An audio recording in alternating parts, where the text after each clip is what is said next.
Discover how the right conversations can move your business forward faster. In this episode, Tucker Miller shares a fresh, practical approach to starting the conversations we often avoid, helping leaders get out of their own way and into meaningful dialogue.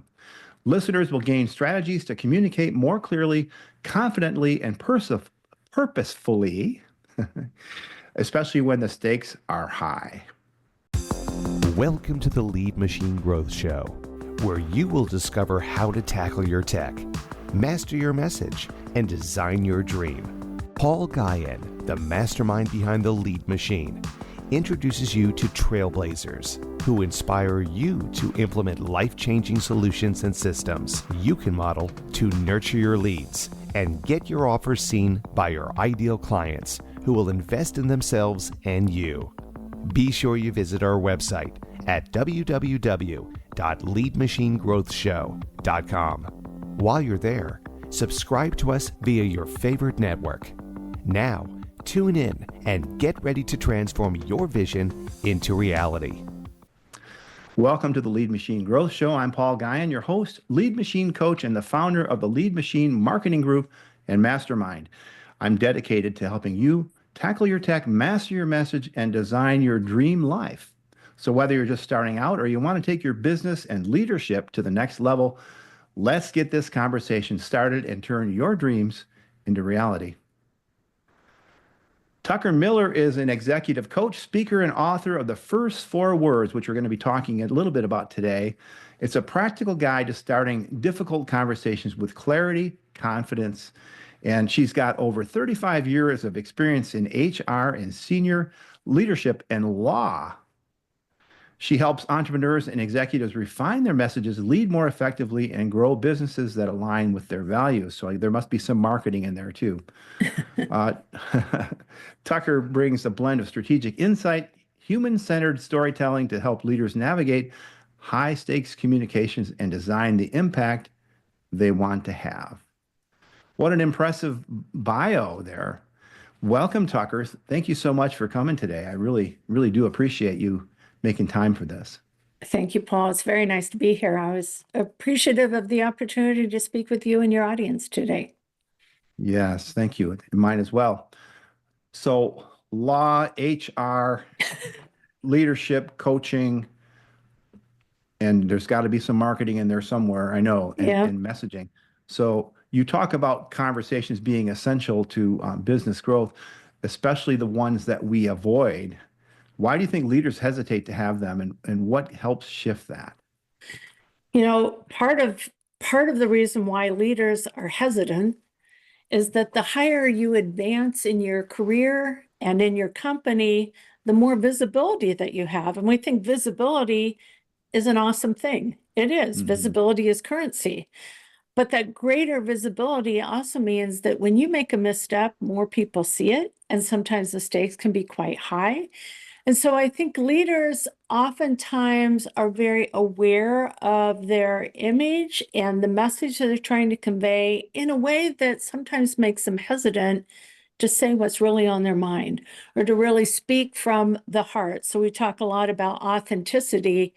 How can you be fully authentic when you're also trying to deflect any kind of negative consequences that might come from even an inadvertent misstep? So that's a key part of what becomes a barrier. And I will also add that I specialize in working with women leaders as well. And one of their challenges is not knowing how to put themselves out and ask for what they want. This is a generalization, but I see it often. I've seen it in myself. And so the hesitation to take a stand, ask for what you want, means that a lot of people will just put their head down and work really hard, waiting to be discovered or tapped on the shoulder that you're ready for that raise or the next opportunity. And instead, they end up wearing themselves out or burning themselves out and not necessarily getting the career that they want, but the career that they end up having.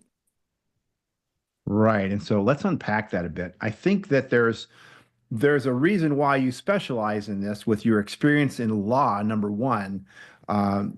you have you end up having a very, very distinct set of skills that you use to uncover the truth or to dig deeper into things. And then that naturally leads into HR, which is Mhm. you really do have to be careful about what you're saying, but you also need to be, I don't know, I'm very direct with my communication style, and my boss and former mentors have counseled me and chastised me sometimes because I am so direct, and people may think I'm more arrogant than just really. I want to know what's the motivation, and I want to be clear about what I'm talking. So I think that's a fear too that people have. Yes. But I've what was it received that? some of that feedback myself, so I No relate to way. that. Yes, just Yeah. a little too direct. Yeah.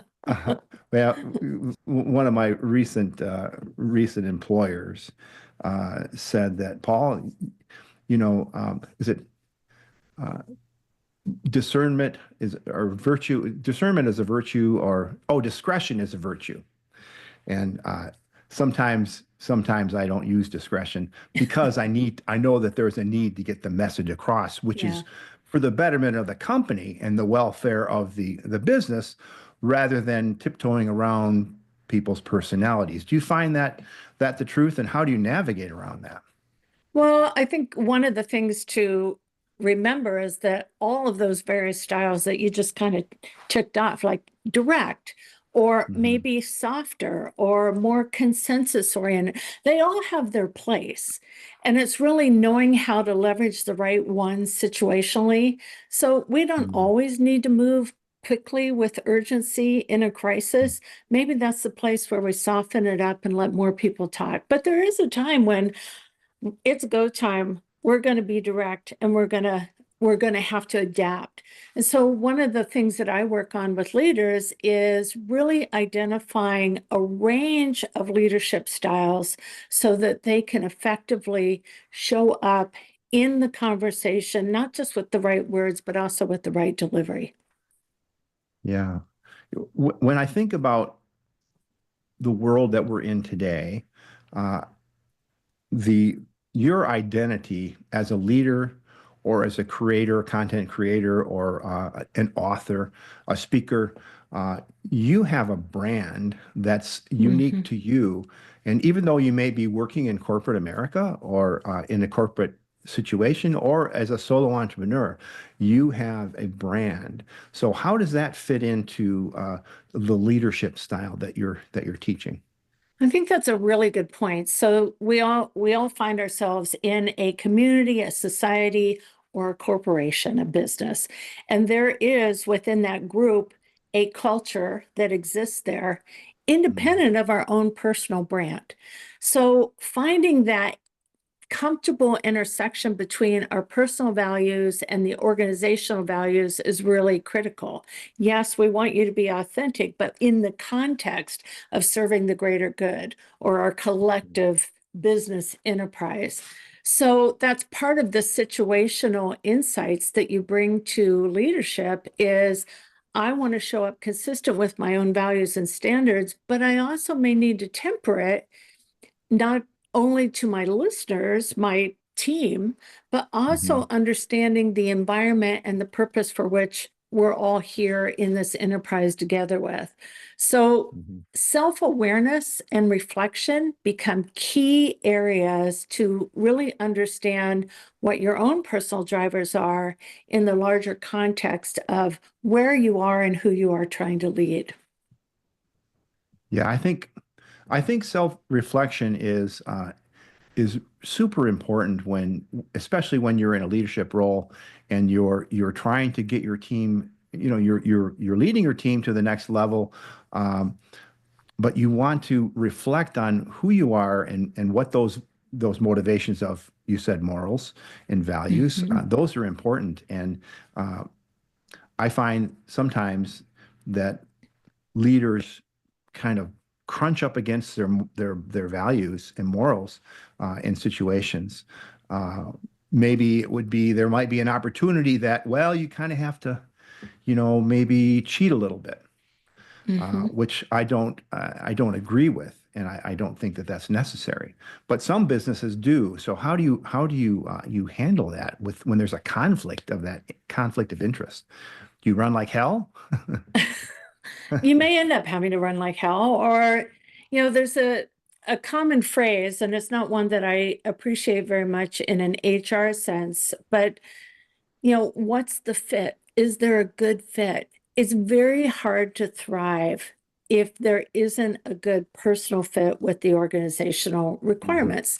So if you find yourself in an organization, it may not even be cheating. It may be just a way of doing business that is Yeah. so inconsistent with what you believe. You may be able to be successful in that environment for a time, but it takes Yeah. its toll. So the first thing before running, do some assessment, speak Hmm. up. If there's a better way, sometimes organizations are just doing things in ways that they've always done it, and Hmm. nobody's asked them Yeah. to inspect it before, or identify that some of the standards externally or what we see in our customers is different. Maybe we need to adapt and change. So I would advocate always speaking up about what you see as the deficiency for how it could be improved, because all of us need to work beyond what the job description is. How Hmm. can you Yeah. make, I would say, leave your campsite better than you found it? So speak up, even if it's on your way out. Speak up in a way that you're going to be heard and understood. Yeah, that's really important. And we talked about self-reflection, and that maybe the company needs that self-reflection Hmm. now and again. Uh, you Before we get too far, there was a spark that led you to get into this field of coaching and having master classes and things like that, beyond the corporate, because you saw a need. Yeah. What was that spark? Was there a dip, or was there a peak that caused that to happen? I think the easy answer is yes and yes. And, I've been in business for a really long time and I've done a lot of Hmm. different things. And so there's no blueprint for the career that I've had, but there's been a lot of yeses along the way that I've said yes to new opportunities. Others have asked me to say yes to new opportunities. And so just being willing to try those new things, sometimes because something wasn't feeling right. So we talked about those interpersonal standards and values in the Yeah. constraints of the business that you're in. So I was a trial Hmm. attorney for several years. And once I decided I wanted to get married and have a family, and that was a priority, and not working all the time, I know people do it.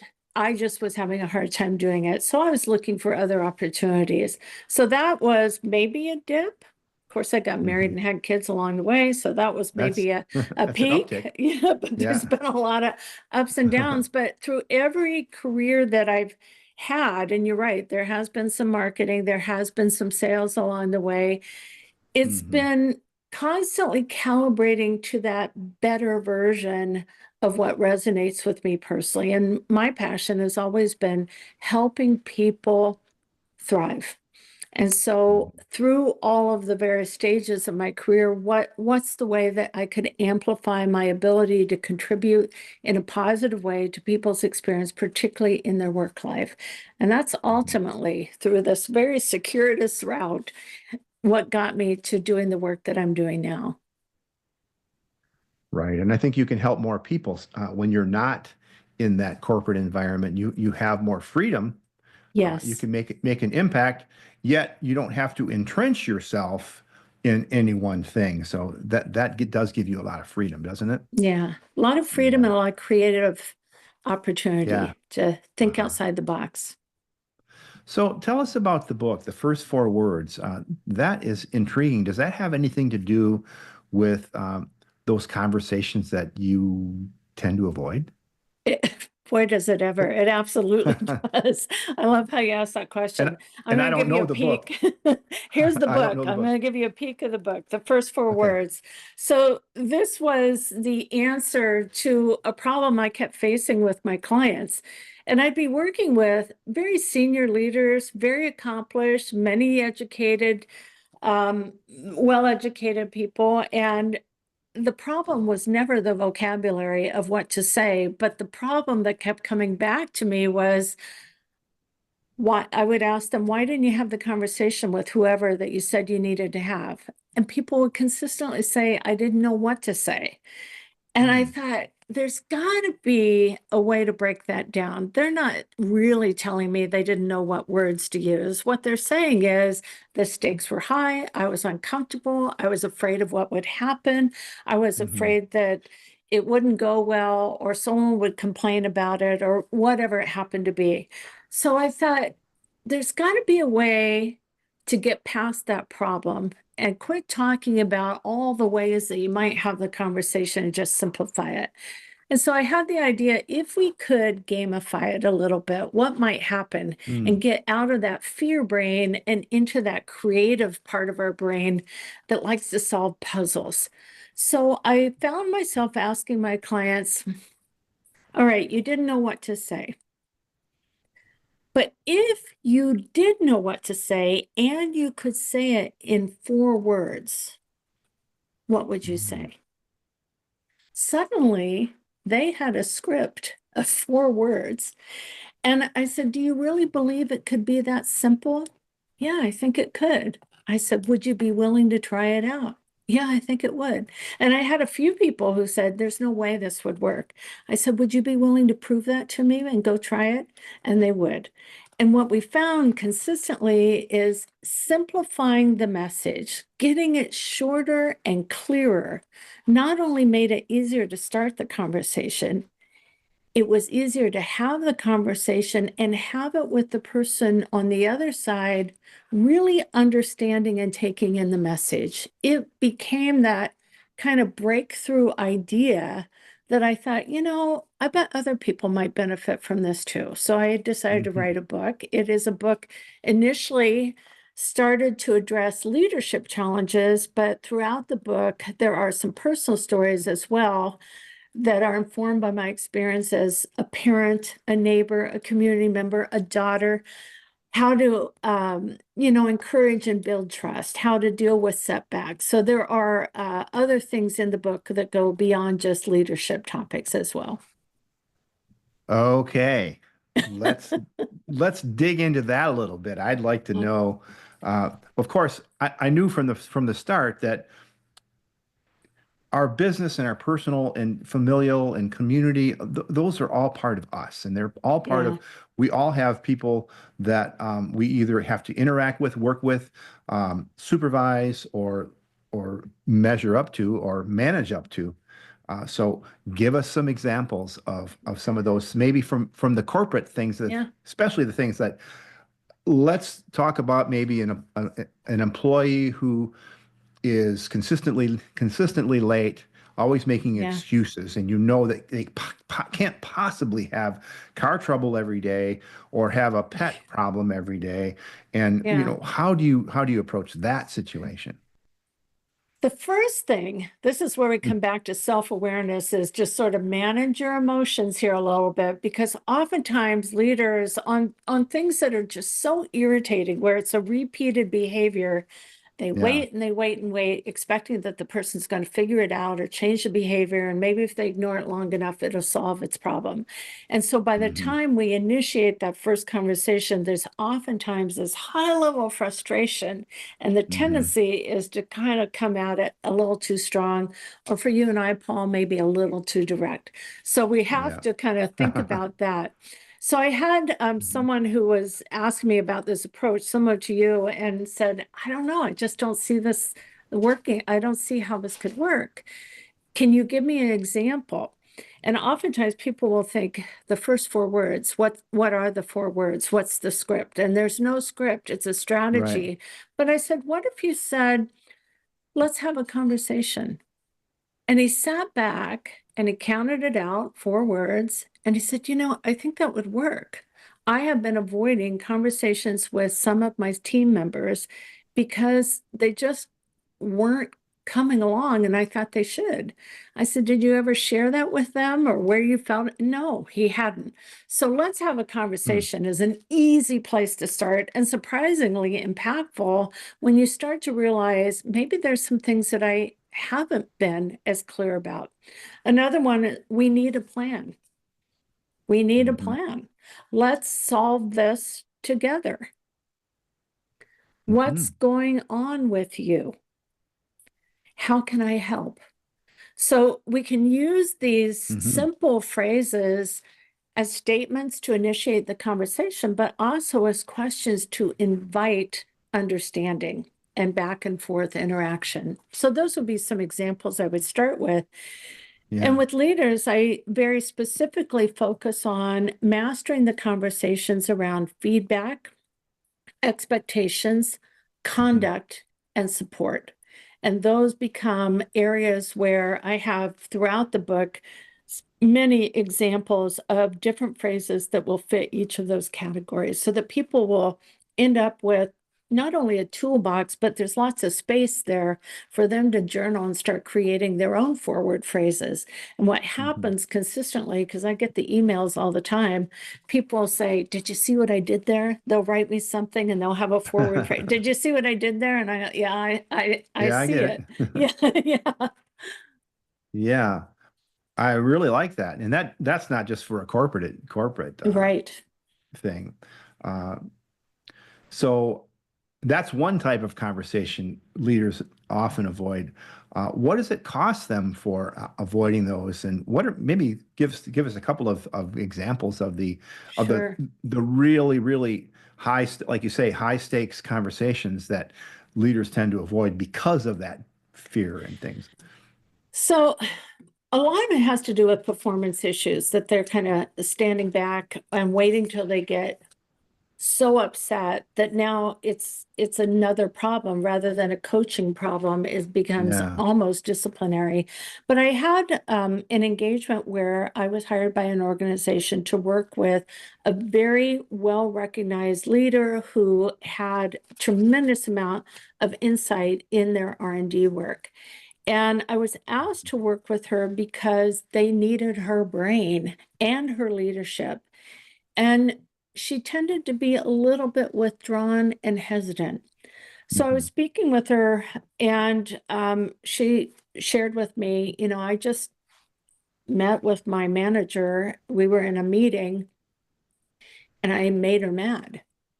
I said, "You made your leader mad?" And she said, "Yes." I said, "How do you know?" "Well, we were in a meeting and I said something, and then there was a look on her face. And then I know that she was mad." I said, "Well, how are you going to behave now that you understand that you've made her mad?" "Well, I think I'll just be quiet in the future. I just won't say anything." And I said, "I'm here working with you because people want to hear more of you, not less of you. So let me step back. You saw a look on your leader's face. She seemed mad to you." So I asked, what was the expression? What did she do?" And she explained it. And I said, "And this is the leader that you've had for 2 weeks. You are an expert on her facial expressions, having only met with her a handful of times and only worked with her for 2 weeks." And she could, here's where the trial attorney in me kind of is useful on this coaching stuff. Yeah, And I guess. she kind of hesitated a little bit. And I said, "When was the meeting? What was in the afternoon?" I said, "Is it possible that her lunch wasn't agreeing with her and that she didn't have any negative feeling about what you had said?" She said, "Well, it's possible." I said, "Would you be willing to talk with her about it?" She said, "I just wouldn't know what to say." I said, "Well, if there were a way to check in with her in as few as 4 words, what would you say?" So she decided, she came up with her own 4 words, and she decided that she'd talk with her manager. And sure enough, she comes back, not only having had the conversation, but discovered that her manager didn't disagree with her at all, was not angry, was thinking thoughtfully about her idea and wanted to hear more about it. And if that conversation had never happened, you have the risk of someone getting smaller and smaller and smaller when we need more and more insight and brain and contribution. These are the times that really require a lot more collaboration and transparency of effort as we work closely together. So when you think about the impacts on an organization or a team, just having people shutting down could pose safety issues, trust issues, turnover, branding, all of those things are very much at risk when we're not really showing up and being fully engaged. Yeah, it makes me think of how that situation also applies to the solo entrepreneur who might have a team. Uh, and one of my friends, he's been on the show before. He teaches about how those things that we think, like this lady you're talking about, who uh, that thought that she had was was not real.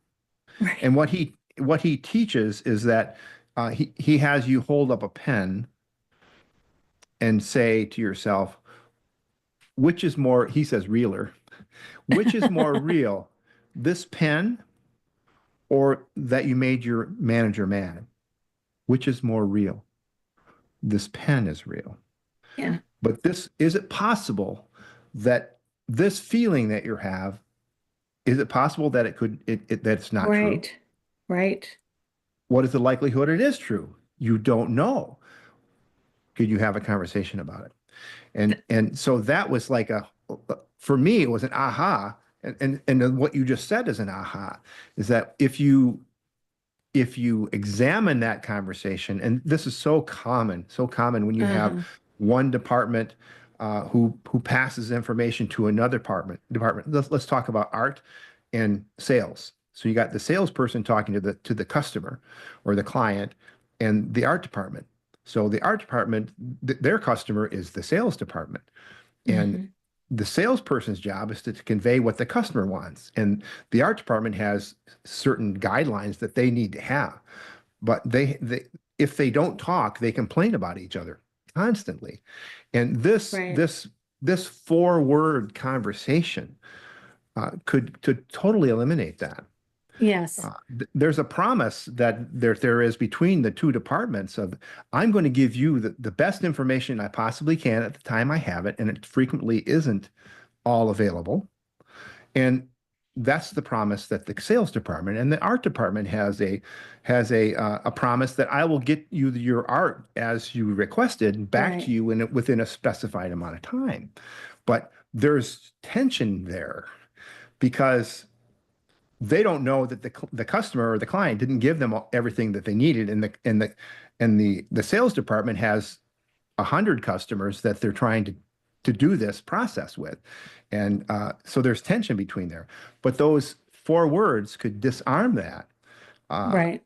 and because I know I work with people like that, they say, oh well, they're never going to like this. They're going to be mad at me for giving them this because I don't have everything that they need. Hmm. And Just starting with, we are one team, hmm kind of unifies everyone. Let's figure this out. It's simple if we'll talk about it, but if we don't talk about it, we give too much credence to all the stories we start not only telling in our own brains, but reinforcing within our teams. yeah, and getting those teams to work better is just better Hmm. for the common good, Everybody. Hmm. everybody. And so, Hmm. have you worked with smaller teams and with solo entrepreneurs Yes. that need this sort of teaching also? Yes. And, and go ahead. I do work with a lot of business owners who may have these challenges in working with their customers or in a Hmm sales type conversation where they're trying to network. I do have a chapter in my book on networking. What are some phrases that you could use when you're networking so that you're out there presenting yourself in positive ways? But then, how do you negotiate um, building trust with your customer or with a team member? That's all part of it. So the interesting thing is I work with a lot of solopreneurs who have left corporate because they don't want anything to do with corporate. And what they fail to hmm see is their challenges are not even smaller because proportionately to their business, their challenges are every bit as big as a They're, large yeah. corporation's. They just have to fulfill more functions in hmm themselves. So there's a lot of similarity in the work, and it really doesn't matter so much the size of the company. A Hmm. leader is a leader. We're in business. We all have the same kinds of things. And I've worked internationally too. And it's always reassuring and sometimes surprising that you can be in the Philippines, in India, in Brazil, in Germany, in England, and all the problems we have as leaders are so similar. Hmm. They're Yeah. people issues. For sure. And that they're the most difficult and most rewarding of all issues, I think. Uh, the connection that you have with people is how you get things done. When Right. when you're a solo entrepreneur, there's going to be a point where you can't be the marketing officer, the chief financial officer, the salesperson, and the customer service manager and the technician. A lot of times Hmm. they are technicians who leave corporate and they start anew. But those things they learned in corporate translate into their solo job. But at some point, they're going to have to get help, Yeah, right? absolutely. And you think about it, a lot of times in school and our development, our learning, we're focusing on a very specific category of skills and knowledge, but really doesn't have much to do with the people part of the equation. Sometimes you've got Hmm. a group project to assign. The people that I think most naturally understand teamwork are literally people who've been on teams and been in Hmm. sports, but that's not everybody. Yeah. And it's not a guarantee that it translates readily to a business environment. But a lot of us, particularly coming out of COVID, I'm seeing have been so, used to a two-dimensional experience with other people as we have Hmm. here, or just working alone. And that's one of the challenges I think for solo business owners is outside of your customers, who else are you talking to as a guide or a sounding board or coach? Yeah, I often bring up the fact in many of the guests that I've had on, we've talked about the importance of mentors or being a mentor and getting a mentor or a Hmm. coach, and maybe multiple coaches because as a solo entrepreneur, you do fill many roles, Yeah. and having even a partner. My wife is a tremendous partner. She calls me out and says, "Hey, you spend a lot of time in this. Is that moving the needle forward or not? What's your plan today?" And so having that sounding board is super important. Yeah. Your Yeah. accountability partner. Yes, your Yeah. accountability. That's good. So, yeah. So how can how can a person starting out uh, they're they're thrust into this and they want to get better at leadership. They want to learn more. They want to be better. They want to better themselves. They've been promoted into a leadership role. How can they get started and use some of the tips that you're teaching? Well, there's so many resources out there, and there are any number of great books and great podcasts like this and others. We live at a time where the university is literally at the end of our fingertips. We can gain access, and I Yeah. heartily recommend that you hear multiple voices. You'll hear an insight, and maybe it gets repeated somewhere else or is said a little bit differently. That's a Hmm. great tool. One of the things that I think is really helpful is a phrase that a colleague of mine shared: fail forward. So we hear fail Hmm. often, All right. fail forward. It's pretty hard to get excited about that. But at the same time, working with individuals who try something and it didn't work the way they planned and then they stop, that becomes one of the biggest barriers to success. And so Yeah. being curious of what happened there, being willing to go back, do the autopsy, if you will, on the situation. What did I learn from that? And what can I do differently? And it's so important to do that with the fails, but also the successes, because Hmm. sometimes people will do something and it comes out successfully, and they will decide that the thing that made it successful, if they'd really looked at it closely, it might have been something different. So they end up repeating and repeating and repeating something that may not be the needle mover that your wife was talking about. Mm-hmm. And it's very hard to get off of a new behavior once it's become a habit like that. So doing Yeah. that analysis, being reflective of what's really working and where can I improve it, staying curious on that, I think Mm-hmm. is really key. And not gauging your success on other people's immediate reaction. Make your own decision about, was it successful? Did it move you forward enough? So when I work with leaders who measure success on how happy people were when they got the news, they usually struggle, because part of being a leader means that sometimes people are not going to like some of what you're dishing out. Mm. And it doesn't Yeah. mean you've done anything wrong. You may do everything right. So those would be some tips that I would offer. Yeah. So what else? What else is next for you? And what do you love to do the most? I love helping people, and I love presenting and teaching. So I have a number of workshops that I do routinely, and Mhm. adapt and customize in a variety of ways. I'm looking for keynote opportunities, speaking, lunch Mhm. and learns.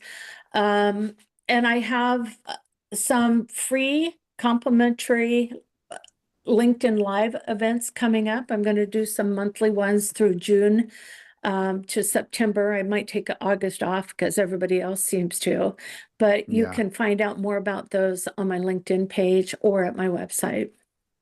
Yeah, and your website is onwardleadership.com, is that correct? Yes, yes. Yeah. And so how can listeners find your book? Where is that available? My book is available through online sellers, so Amazon, Barnes and Noble. It's also available through independent booksellers, so very easy to find. You may want to keep in mind my name. Sometimes when you type in the first four words, you'll get a lot of primary school books like apple, ball. So I've been surprised to find that out, but keep scrolling. You will find the first four words by J. Tucker Miller pretty quickly. Just hang in there. You haven't done anything wrong if you're getting elementary books. Oh, it's J. Tucker Miller. Okay. Yeah, I All go by right. Tucker Miller, but I put the J on there for other reasons. There's a story, but Gotcha. I'll leave it off. Well, you're sure? You want to tell us that story? Well, What's the J? Well, the J is my given first name that I dropped when I got married. And so my whole name is Janet Tucker Miller, but professionally I go by Tucker Miller. And Gotcha. Tucker Miller as a domain name was no longer available, but J. Tucker Miller was. So I have a Ah, secondary speaking website called jtuckermiller.com. okay. And so people check that out too. And you mentioned you have a master class coming up, and people can find that on LinkedIn. Yes, and What's on the my matter? website. Okay, on your website. And what is the title of that master class? Uh, there's a working title, but the essence of it is exactly what we've been talking about, how to Yeah, speak with clarity and confidence when the stakes are high. right. And this has been an enjoyable conversation. We've gone through a lot of questions and kind of twists and turns. What do you wish I would have asked you? Now, you didn't tell me you were going to ask me that question. I don't. Um, It just came to me. the one that I thought you were going to ask me early on is, why did I leave law and how did I get to what I went to? And I think I touched on it. I don't We think kind we of need to go kind of touched on back, that. Yeah. but that it's an unexpected career path that people kind of pause on. But when you ask me about what made me go into what I'm currently doing, the leadership work, I had someone when I was announcing that I'd opened up my shingle for onward leadership, and I was talking to a friend of mine, And I said, this is not a new business. You've been doing this business for 30 plus years in a Yeah. variety of contexts. And I'm thinking, Paul, about your comment about how rewarding it is to work with people and to help them. And that has been the consistent thread and passion for me throughout my work, and to bring wisdom, insight, and compassion to that process is what fuels me. I love that answer. And, you and I are a lot of alike. Both of my parents and my brother were doctors in physical medicine. And in rehab medicine, there's a lot of mindset that goes into people who've had an accident, they've had a stroke, they've had a limb amputated, they've had a head injury. And so there's a lot of faith and Yes. spirituality and belief and core values that you kind of have to reconnect with. Maybe you didn't have those to begin with. And they were very, very generous with their time. Wow. And they inspired in me that desire to help people. And that's another story. But I totally get that. And when you're in that legal or corporate, like I said before, sometimes you don't have the freedom to really help the people as Right. much as you could if you had more freedom to say, okay, you can challenge them because you don't have these rails or guardrails on as many, and so you can go and touch on a larger depth of things that are in your toolbox to help people, whether it be counseling, Absolutely. whether it be some mindset work, sleep and nutrition are certainly important for entrepreneurs. So there's lots of ways that you can help people when you really can't do that all the time in the corporate setting. Although you can do a lot and have a lot of impact. But I think There that are makes some sense to me. guardrails. Yeah, there are some guardrails.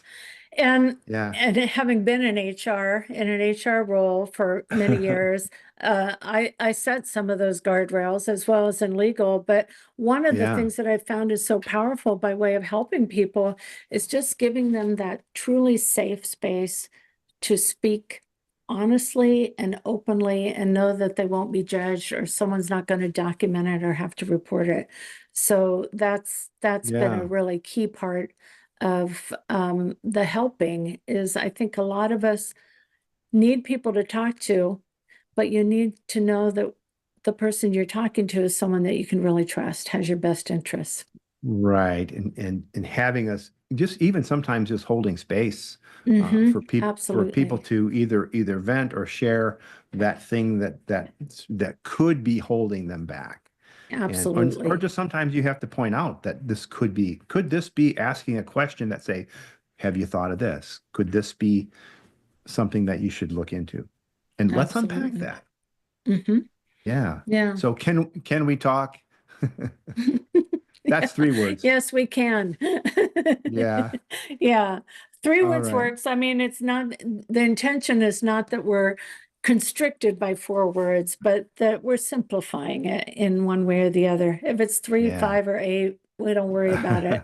If it's enough to get the conversation started and moving forward, that's enough. Well said. Well, thank you again very much.